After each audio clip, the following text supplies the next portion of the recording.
Imagine waking up one morning and the sun never fully rises.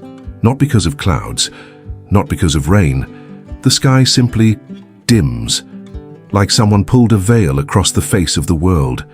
And it stays that way for 18 months. No warmth, no light, crops dying in the fields, animals refusing to eat, rivers running cold in the middle of what should have been summer. And the worst part? Nobody, not a single person alive on Earth, knows why it's happening. Nobody knows when it will stop. Nobody even knows if it will stop. This is not a myth. This is not a legend passed down around a fire.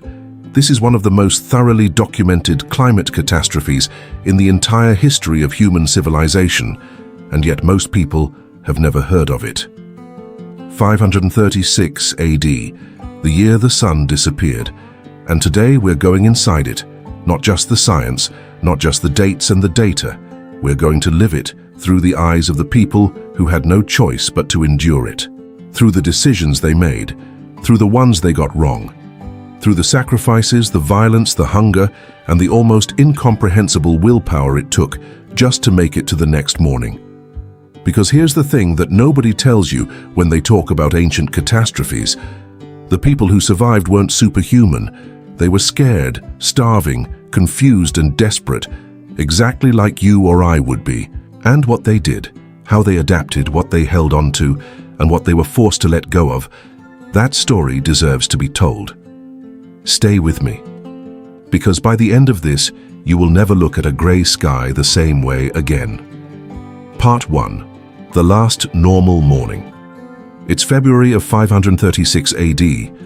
The Roman Empire as a unified entity has already collapsed in the West. That happened 60 years ago. But its ghost lingers. Constantinople, the eastern capital, still calls itself Rome. Emperor Justinian sits on the throne, ambitious, relentless, in the middle of a military campaign to reconquer Italy from the Ostrogoths. He's got generals, armies, a functioning bureaucracy, a massive treasury. By the standards of the age, he's powerful. In the countryside outside Constantinople, a farmer wakes before dawn the way he always does. We'll call him Marcus, though his real name is lost. He's a smallholder. He owns a modest patch of land, grows wheat, keeps goats, trades at the local market. He has a wife, 3 children, an elderly mother who can barely walk anymore. He is, by the brutal math of the 6th century, moderately fortunate. He steps outside. The air is cool, but it's February. Cool is expected. He looks east, waiting for the sunrise. And the sunrise comes. Technically. The sky lightens, but it doesn't brighten. It stays this strange, dull, muted grey, like looking at the sun through a piece of dirty linen. Marcus squints, frowns, goes about his morning. He doesn't know it yet, but that morning is the last normal morning he will have for 18 months. He doesn't know that somewhere on the other side of the world, most likely in Iceland or possibly in North America, the precise source is still debated by scientists. A volcano has erupted. Not just any volcano.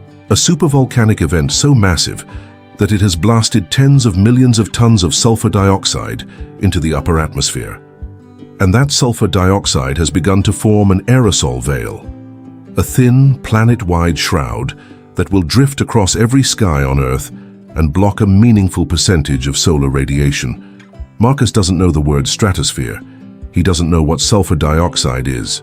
He doesn't know what an aerosol veil means for crop yields, for temperature averages, for the survival odds of his family. He just knows the sky looks wrong, and in the weeks that follow, it keeps looking wrong. Part 2.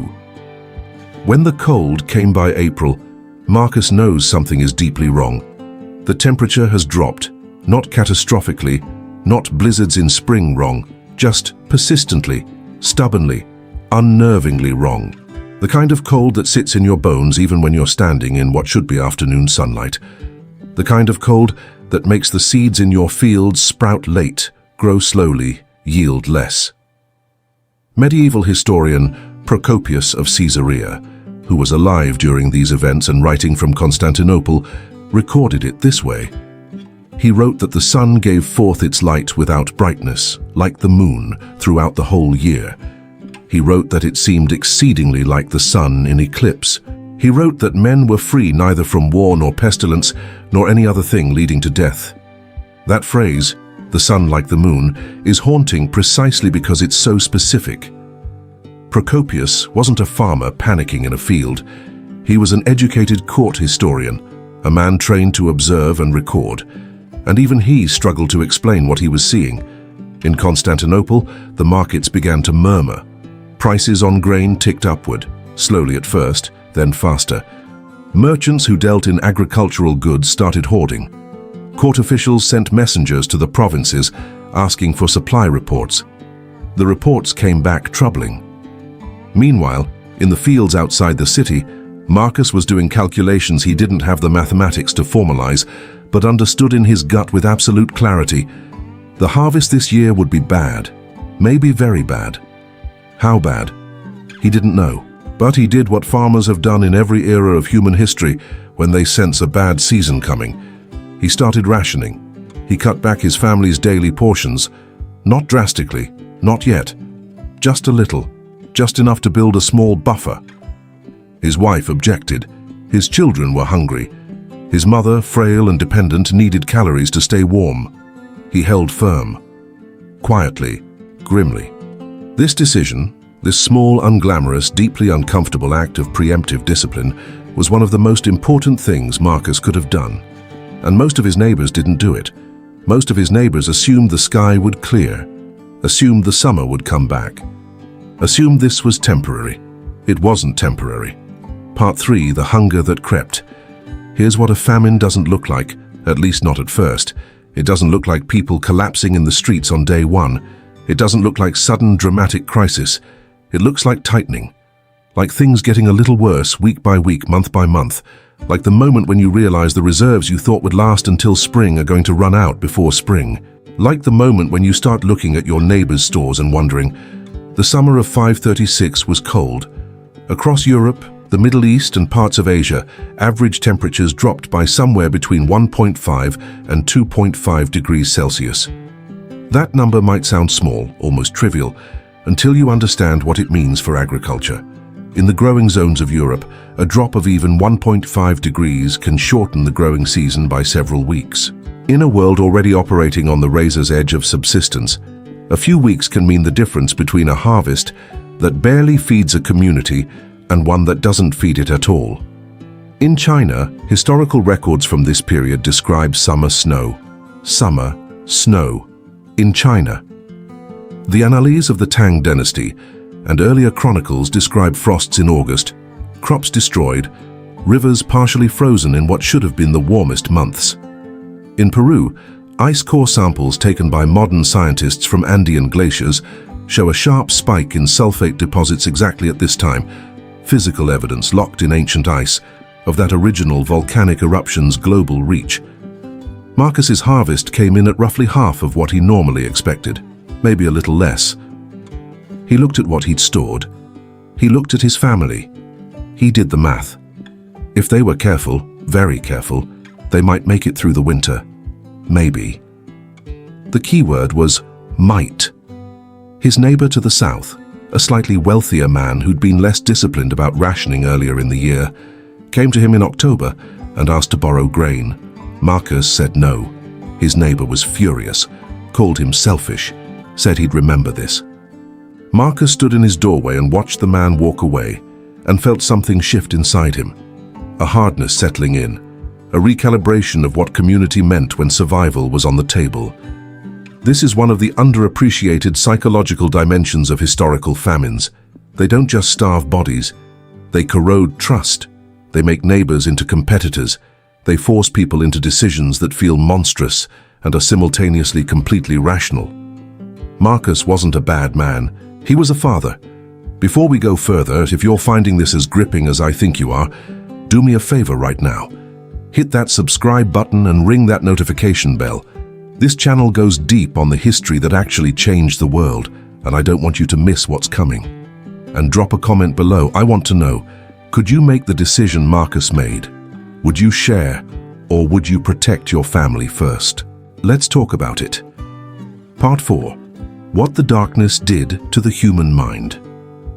18 months of dim sky, Think about what that does to a person psychologically. We are creatures built around light. Our circadian rhythms, our mood regulation, our sense of time and order, all of it is tied to the cycle of day and night, the warmth of the sun, the reliable turning of seasons. Strip that away, and you don't just create a food crisis. You create a psychological crisis. In the monasteries and churches of the Eastern Roman Empire, priests reported a surge in attendance unlike anything in living memory. People were terrified, and terror drove them toward whatever framework of meaning they could find. The sermons of this period, some of which survive, are full of apocalyptic language, end times, divine punishment, the wrath of God manifesting in the sky. This matters because the interpretation of the disaster shaped how people responded to it. If you believe the darkness is punishment from God, your first response is not to build grain storage infrastructure or develop better crop rotation. Your first response is prayer, penance, sacrifice. These responses feel right, feel necessary, and they delay or prevent the more practical adaptations that might actually help. In the countryside, something older surfaced. Pre-Christian, pre-Roman beliefs that had never quite died. Animistic traditions, folk rituals, offerings left at springs and hillsides and crossroads. People who'd been nominal Christians for a generation or two suddenly found themselves genuinely uncertain. Was the old religion right? Were there gods or spirits who needed to be appeased? This syncretism, this mixing of fear and faith and folklore, is documented across multiple cultures experiencing the 536 crisis simultaneously. In Scandinavia, the Norse would later develop the legend of Fimbulwinter, a 3-year-long winter that precedes Ragnarok, the end of the world. Many historians now believe Fimbulwinter was not purely mythological invention. They believe it was cultural memory, the Norse oral tradition preserving the lived experience of 536 and its aftermath in the form of mythology. The darkness they actually experienced became, over generations, the darkness they feared would come again at the end of all things. That's how trauma works. That's how historical catastrophe echoes forward through time. Not as dates in a textbook, but as stories, legends, fears embedded in culture so deep they feel like they're about the future when they're actually about the past. Marcus didn't know anything about Fimbulwinter. He was a Roman-influenced Christian who occasionally left small offerings at the old stones near his field when no one was watching. He prayed. He bargained. He made promises to God and to whatever older things might be listening, and he kept his grain stores locked. Part 5. The Empire Cracks. While farmers like Marcus were calculating grain by the handful, Emperor Justinian had bigger problems. 536 hit his military campaigns catastrophically. His armies in Italy, already stretched, already dealing with the logistics nightmare of fighting a war in foreign territory, suddenly found themselves unable to forage. In ancient and medieval warfare, armies lived significantly off the land. They supplemented their supply lines by taking food from the countryside they were moving through. When the countryside has nothing to give, that strategy collapses. General Belisarius, Justinian's greatest military mind, the man who had reconquered North Africa and was now deep in the Italian campaign, started reporting supply shortfalls. His soldiers were hungry. Not starving, not yet, but hungry enough that their fighting efficiency dropped, their morale sagged, their discipline frayed at the edges. The Ostrogoths they were fighting were experiencing the same crisis, of course. Both sides were weakened simultaneously, which created a grinding attritional quality to the Italian war that dragged it out far longer than Justinian had planned. The Gothic War, which Justinian had hoped to conclude in a few years, would eventually last nearly 20 years. The 536 crisis didn't cause that outcome alone, but it contributed to it in ways that historians are still untangling. In Constantinople itself, the cost of grain doubled, then tripled.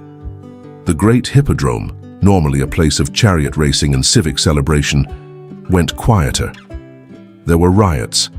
There were shortages at the grain doles that the imperial government provided to the urban poor. Officials who mismanaged the distribution were attacked in the streets. Justinian, to his credit, responded with a kind of grim competence. He opened imperial reserves. He reorganized distribution networks. He executed several officials for corruption in the food supply chain. He did not panic publicly, which was itself a form of governance. The emperor's visible composure was part of what held the city together. But behind closed doors, his court was rattled. The court historian Procopius, watching all of this unfold, was writing privately. He was keeping two sets of documents. One was the official history, full of Justinian's glory and competence. The other was a secret work, later known as the Secret History, that told a different story. A story of an empire straining at every seam, a story of fear. Part 6. The Plague of Justinian. And then, as if the darkness and the famine weren't enough, the third horseman arrived. The climate disruption of 536 didn't just kill crops, it disrupted ecosystems. It sent animals moving in unusual patterns as their habitats changed, their food sources shifted, their population dynamics fluctuated. And among those animals were the rats. And among the rats was Yersinia pestis, the plague. It didn't arrive immediately. The timing is complex, and the relationship between the 536 event and the epidemic is still being studied. But by 541 AD, just 5 years after the sky went dark, the plague of Justinian exploded across the Byzantine Empire. It was bubonic plague, the same family of pathogen that would, 8 centuries later, become the Black Death. Constantinople, already weakened by years of food insecurity and economic stress, was devastated. At its peak, the plague was reportedly killing several thousand people per day in Constantinople alone. The city's population, estimated at around 500,000 before the crisis began, was gutted. Imperial tax revenues collapsed because there were simply fewer people to tax. The army lost soldiers it couldn't replace. The agricultural workforce, already struggling, was decimated further. Justinian himself contracted the plague and survived, which was remarkable. His survival was taken by his supporters as a sign of divine favor. It was perhaps more accurately a sign of statistical luck. Bubonic plague in this era killed somewhere between 25 and 60% of those infected, which meant many people who got it survived. Justinian happened to be one of them. But the empire he survived into was a fundamentally different place than the one he'd ruled before 536. The grand reconquest project, the dream of a reunified Rome, the ambition that had defined the first decades of his reign, all of it was now operating in a world with fewer people, less food, less money, less stability, and more fear. Historians sometimes call this whole period the 536 volcanic winter, the subsequent cold years, the famine, the plague, the late antique Little Ice Age. It lasted in its various phases until roughly 660 AD, over a century of a world that was colder, darker, and more dangerous than it had been before. Part 7. Who survived? And how? Back in the countryside. Back to Marcus. He made it through the first winter. Barely. His family ate less than they needed. His mother, already frail, didn't eat as much as she pretended to. He found out later that she'd been secretly giving portions of her ration to the children. She survived, which in some ways made the discovery of what she'd done even more wrenching. By the spring of 537, the sky was still dim, but the worst of the winter cold had broken. Marcus planted everything he had left for seed. He couldn't afford to eat the seed. That would have been the decision of a man who'd given up. He planted, and he waited, and he prayed, and he left an offering at the old stones. The harvest of 537 was slightly better than 536. Not good, but slightly better. He traded part of it for a goat, a productive female goat that would give milk. The goat became enormously important to his family's nutrition over the following years. The milk supplemented their diet in ways that calories from grain alone couldn't. His children's health, which had begun to deteriorate, stabilized. He made one other decision in the spring of 537 that seems almost modern in its strategic thinking. He diversified. Instead of planting all wheat, his traditional crop, the one with the best market price in normal times, he split his field. Wheat, barley, which could tolerate cold better and could be harvested earlier, turnips, which required less sunshine and less warmth than grain crops, and which could be stored through winter, and a small patch of peas for protein. This diversification cost him in terms of maximum possible yield in a good year, but it made him far more resilient in a bad year, and in the climate of 536 and the years following, bad years were the only kind there were. This principle, the principle of resilience over optimization, is one of the great lessons of the 536 survival story. The people and communities that survived best were not necessarily the ones who'd been most efficient or most specialized before the crisis. They were the ones who had enough redundancy in their systems to absorb catastrophic shocks. They had multiple food sources, multiple trading relationships, multiple skills. They were generalists in a world that was punishing specialists. The wealthy merchants who'd made fortunes dealing in a single commodity found themselves catastrophically exposed when that commodity's supply chain broke. The monasteries that had diversified their agricultural production, growing multiple crops, keeping multiple animal types, maintaining herb gardens for medicine, did relatively well. Not easily, not without suffering, but they survived, and in some cases they became refuges for the communities around them. In Scandinavia, there's archaeological evidence that entire settlements were abandoned during this period. People consolidated, multiple small communities merged into larger ones, pooling labor and resources and mutual protection. The Viking Age, which would come a few centuries later, would be partly shaped by the social reorganization that happened in response to 536, the development of more robust chieftain systems, more formalized systems of tribute and obligation, precisely because the late antique experience had demonstrated that isolated, small-scale communities were too vulnerable to survive large-scale shocks. Part 8. The children who grew up in the dark. One of the most haunting dimensions of 536 is what it did to children. The children who were born in the years around 536 grew up in a world that was colder, darker, and more dangerous than the world their parents had known. They grew up watching adults make desperate decisions. They grew up with food insecurity as a normal part of life. They grew up in communities that had contracted, that had lost members to famine and plague, and the violence that inevitably accompanies both. Bioarchaeology, the study of health and disease through ancient skeletal remains, has given us remarkable insight into this. Archaeologists studying burial sites from 6th century Europe have found patterns in the teeth and bones of individuals from this period that indicate severe nutritional stress during childhood. The technical term is linear enamel hypoplasia, stress lines in tooth enamel that form during periods of malnutrition or serious illness in childhood. Children who experienced severe food shortage between ages 4 and 12 often show these stress markers clearly. In multiple burial sites dated to this period, the frequency of these markers spikes dramatically, which means we can look at the teeth of a person who died in 580 AD and see written in the enamel of their molars the hunger they experienced as a child in the 540s. The body remembers what the historical record only partially captures. These children, the ones who survived, grew up to be the adults who populated the next generation of European and Mediterranean civilization. They were, on average, shorter and smaller than their parents' generation. They had higher rates of chronic health conditions. They had in many cases watched people they loved die of starvation or disease, and they built a world shaped by that experience.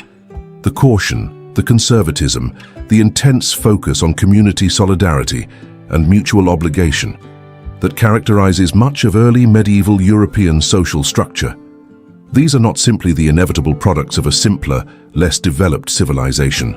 They are partly the cultural and psychological residue of what it felt like to be a child in a world where the sun had gone dim. They built communities designed never to be that vulnerable again. They hoarded.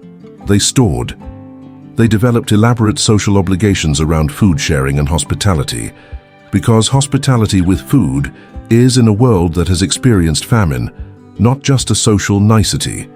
It's a survival mechanism. It's an acknowledgement that the person you feed today might be the person who feeds you next winter. If you've made it this far, I have one request, and it genuinely helps this channel more than you might realize. Please subscribe and leave a comment below. Tell me, Which part of this story hit you the hardest? Was it Marcus's family? The children with the stress lines in their teeth? The psychological weight of 18 months of dark sky?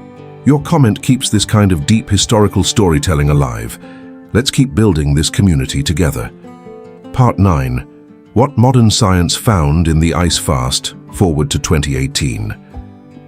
A team of scientists led by glaciologist Michael Seigel published a landmark study in the journal Nature. They had drilled deep into the ice sheets of Antarctica and Greenland and extracted ice cores, cylindrical samples of ice that, layer by layer, contain a chemical record of Earth's atmosphere going back hundreds of thousands of years. They found it. Right there in the ice, the signature of the 536 event, a massive spike in sulfate particles dated with extraordinary precision to early 536 AD. And then, just 2 years later, another spike in 538 AD, and another in 540 AD. 3 major volcanic eruptions in the space of 4 years, 3 separate blasts of material into the stratosphere, 3 separate additions to the atmospheric veil. This was revelatory.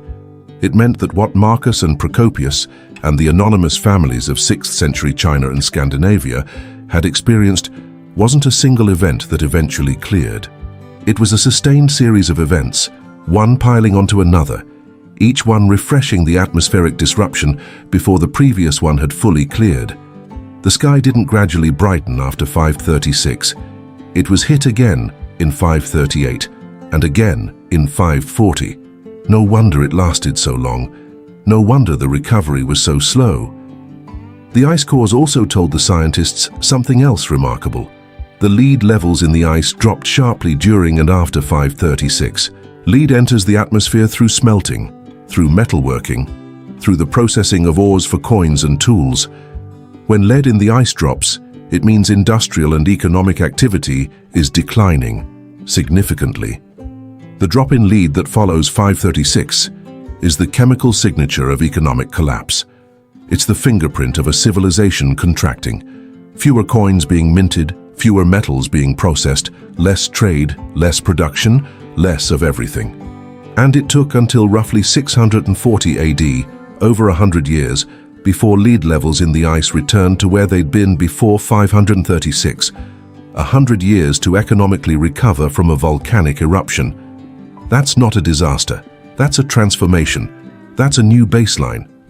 The world that emerged on the other side of 536 and its aftermath was not the world that went in. The Roman order, already fragile, was broken for good.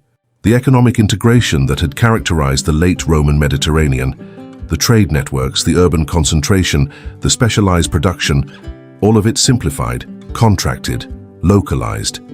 The early medieval world that emerges after this period is poorer, smaller, more fragmented and more rural than what came before. The historical causes of that transformation are always multiple and contested, but the 536 event is now recognized as one of the most significant contributing factors. It wasn't the only thing that broke the ancient world, but it was the moment the cracks became fractures. Part 10. The lesson that the darkness left. It's spring of 541 AD, 5 years after the sky went dark. Marcus is older. He looks it. The last 5 years have aged him a decade. 2 of his neighbors are gone. One died in the famine year. One left with his family and didn't come back, headed south, maybe to the city. His mother died 2 winters ago. She simply didn't have the reserves left to survive another cold season, no matter how carefully the family rationed. His 3 children are alive, all 3. In a period when child mortality in normal times was brutal and in catastrophic times was devastating, all 3 of his children are alive. His goat has had offspring. He has 2 goats now. His diversified planting strategy has become habit. He no longer even considers putting everything in wheat. The lesson is too deeply learned. He's heard rumors of plague in the south, of cities losing 1/3 of their people, of soldiers dying in Italy. He doesn't entirely understand the scale of it. He can't, from his small patch of land and his limited information network. But he feels the disruption in the prices at the market, in the faces of traveling merchants, in the way the priest's sermons have gotten quieter and more careful. He doesn't know the word resilience. He doesn't have a framework for what he's been doing over the last 5 years. He just knows what worked and what didn't. He knows that the neighbor who thought the bad times were almost over and spent his reserves too quickly was wrong. He knows that the monastery up the hill, with its multiple gardens and its cellar full of smoked meat and dried herbs, never quite ran out of food. And that in the worst year, when families were genuinely starving, the monks fed people who came to them. Not generously. They couldn't afford generosity, but enough. He knows that the communities that survived were the ones that held together. Not perfectly, not without conflict. There had been violence in the bad years. He knew of a man 3 villages over who'd been killed for his grain stores. He'd heard of worse. But the communities that had systems, obligations, hierarchies, customs around sharing and storage and mutual aid, those communities had held. The ones that hadn't had systems, that had relied on informal goodwill that evaporated under pressure, those communities had fractured. He plants his fields in the spring of 541. Wheat, barley, turnips, peas. He looks at the sky. It's brighter this spring. Not fully bright, not like he remembers from before 536, but noticeably better than last year. The stratospheric veil is thinning. The third eruption's sulfate is dispersing. He doesn't know that. He just feels a little warmer. He turns the soil with his mattock and he thinks about his children, about the world they're going to inherit. It's going to be harder than the world he was born into. The structures he'd relied on, the market networks, the vague umbrella of imperial order, the comfortable assumption that tomorrow would basically resemble yesterday, those are gone, or damaged beyond recognition. His children are going to have to build something new, build it out of what was broken, build it carefully, pragmatically, with their eyes open and their expectations reduced and their resilience built in from the start. He doesn't know that what they build will eventually become medieval Europe. He doesn't know that the village system that slowly develops over the next century, the tight-knit, self-sufficient, suspicious of outsiders, intensely local community structure that we think of as quintessentially medieval, is partly the invention of people like him, people who learned, the hard way, what it takes to survive when the world goes dark. He just plants his fields, and the sun comes up a little brighter than yesterday. And that is enough. What 536 means for us. We live in a world that likes to think it has escaped the vulnerabilities of the past. We have global supply chains, we have modern agriculture, we have satellite monitoring of volcanic activity, and climate modeling and emergency stockpiling systems, and international cooperation mechanisms. All of that is real. All of that matters. And none of it makes us immune to what 536 represents. Climate scientists and disaster researchers have a term, cascading failure. It describes what happens when a single major disruption propagates through interconnected systems, triggering secondary and tertiary failures in ways that are difficult to predict and nearly impossible to stop once they're in motion. The volcanic eruption of 536 triggered cascading failures across the climate system, the agricultural system, the economic system, the political system, the public health system, failures that compounded each other for over a century. Modern civilization is more interconnected than anything that existed in 536 AD. In some ways, that's protective. We can move resources and information faster than Marcus could have imagined. In other ways, it's a vulnerability. The same interconnection that allows rapid response also allows rapid propagation of shocks through the system. The ice cores don't just tell us about the past. They tell us that the Earth has always been capable of events that rewrite the terms of human existence, sometimes with very little warning. The Yellowstone supervolcano. The Toba event, 74,000 years ago, which may have nearly wiped out the human species. Coronal mass ejections from the sun that could cripple power grids. Pandemics, of which we have now had a recent reminder, that cascade through globally connected populations with devastating efficiency. The 536 survivors didn't know their disaster was coming. They had no warning system, no emergency management infrastructure, no international coordination mechanism. They had only what they had in the moment: their communities, their stored resources, their capacity to adapt, their willingness to make hard decisions, and, in the best cases, their commitment to holding together through something that should have torn them apart. When Marcus locked his grain store and said no to his neighbor, it looked like selfishness. Maybe it was. Maybe survival always contains a little selfishness. But it was also discipline. It was the refusal to let a reasonable social instinct, generosity, override a clear-eyed assessment of what his family needed to survive. When he diversified his planting, when he bought the goat, when he built in redundancy at the cost of optimization, he was doing something that the most sophisticated risk managers in the modern world would recognize and respect. He was trading maximum upside for resilience. He was choosing systems that could absorb shocks over systems that could generate returns. These aren't just historical insights. They're alive. They're relevant. They're the lessons that the darkness of 536 purchased at an almost incomprehensible human cost and handed forward through time to us. The sky went dark. The cold came. The crops failed. The plague arrived. The empire cracked. And people, stubborn, terrified, creative, desperate, deeply human people, made it through. We are, in a very literal sense, the children of that survival. Every human alive today descends from people who somehow made it through not just 536, but every catastrophe before it and after it. That's not a comforting abstraction. That's a biological and historical fact. The unbroken chain of survival that connects you to Marcus and to every other human being who endured the darkest year in history is real. It runs through every cell in your body. The question 536 leaves us with is not whether catastrophe can happen. History answers that question clearly and without mercy. The question is what kind of people we choose to be before it does. How we build our communities, what we store and protect and hold on to. Who we decide to share with and who we decide to protect. What we're willing to endure. What we're willing to do. The sun can go dim. The world can get cold.